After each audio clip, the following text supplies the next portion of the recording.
ఒకవైపున ఆరోగ్యశ్రీ ప్లేస్లో universal health card అనేటువంటిది తీసుకురావాలన్నట్టుంది. రాష్ట్ర ప్రభుత్వం ఓకే చేసుకుంది. అందులో భాగంగా ఇన్సూరెన్స్ కంపెనీలకి టెండర్ కూడా పిలిచింది. ఇన్సూరెన్స్ కంపెనీలు ఓకే చేశాక అందరికీ ఇప్పుడు ఎంతవరకు కూడా 1,40,00,000 కుటుంబాలకి వస్తుంటే ఆరోగ్యశ్రీ వర్తిస్తుంటే ఇప్పుడు 1,65,00,000 మందికి ఆరోగ్యశ్రీ కాకుండా యూనివర్సల్ హెల్త్ కార్డ్ వర్తిస్తుంది. యూనివర్సల్ హెల్త్ స్కీమ్ అనేటటువంటిది.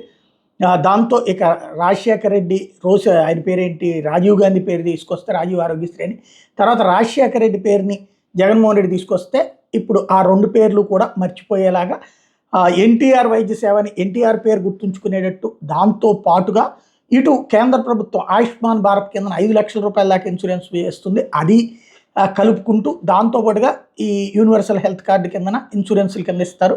ఈ మొత్తంతో అంటే ప్రీమియం వచ్చేటప్పటికి ఏడాదికి 1-2 సార్లు రాష్ట్ర ప్రభుత్వం చెల్లించేస్తుంది. ఇవన్నీ ఓకే చేయడం కానీ ఇదంతా కూడా ఇప్పుడున్నటువంటి సిస్టమే కంటిన్యూ అవుతుంటుంది. అట్ ద సేమ్ టైం ఈ వ్యవహారంలో ఇన్సూరెన్స్ కంపెనీలు 15 రోజులకు ఒకసారి హాస్పిటల్కి డబ్బులు వేసేస్తాయి.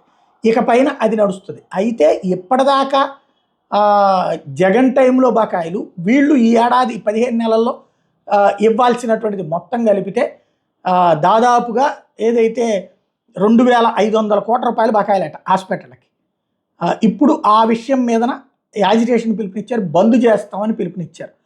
వీళ్ళు ఎట్లాగో వదిలించుకుందామని చూస్తున్నటువంటి సందర్భంలో ఈ పిలుపు అన్నటువంటి కీలకం. అంటే వీళ్ళ భయం ఏంటంటే రేపు ఆ యూనివర్సల్ హెల్త్ స్కీమ్ వస్తుంది, దాని కిందన వీళ్ళు ఆపరేషన్ చేయాలి, ఇన్సూరెన్స్ కంపెనీ నుంచి డబ్బులు వస్తాయి, ఇక పైన ఓకే. ఇప్పుడు ఈ 2,500 కోట్ల బకాయిలు ఎవరు చెల్లిస్తారు?